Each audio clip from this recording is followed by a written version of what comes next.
তেলবাজি বন্ধ কর, এলাকার জন্য কিছু কর। আসসালামু আলাইকুম দর্শক, এই বৃষ্টি হয়েছে আমাদের মনারগঞ্জ থানার আইতে ১ নং বাইশগি ইউনিয়ন, নোয়াগাঁও ২ নং ওয়ার্ড।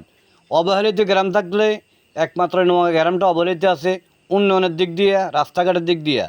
আমি এখন যে ব্রিজটার উপরে আছি, এই ব্রিজটা ডাকাতিয়া নদীর উপরে, খালটা নোয়াখালী গেছে। এই ব্রিজটা খুবই ঝুঁকিপূর্ণ। আমার নোয়াগাঁবাসীর পক্ষই আমি ভিডিওটা বানাইছি। আমার নোয়াগাঁ অন্তপক্ষে ১ লক্ষ মোবাইল আছে, বা একটা করে শেয়ার করলে ১ লক্ষ শেয়ার হয়। আপনারা এত পরিমাণ শেয়ার করবেন, আজকের এই ভিডিওটা যেন আমাদের উপরের লেভেল পর্যন্ত, আমাদের এমপি মহোদয় পর্যন্ত যেন আমাদের এই ভিডিওটা যায়। আমি আমার এমপি মহোদয়, আমাদের কুমিল্লা নয় লাকসা মনোহরগঞ্জ, আমাদের অভিভাবক স্যার, আমাদের নোয়াগাঁবাসী আপনাকে ভোট দিয়ে নির্বাচিত করেছে, আপনাকে ভোট দিয়েছি।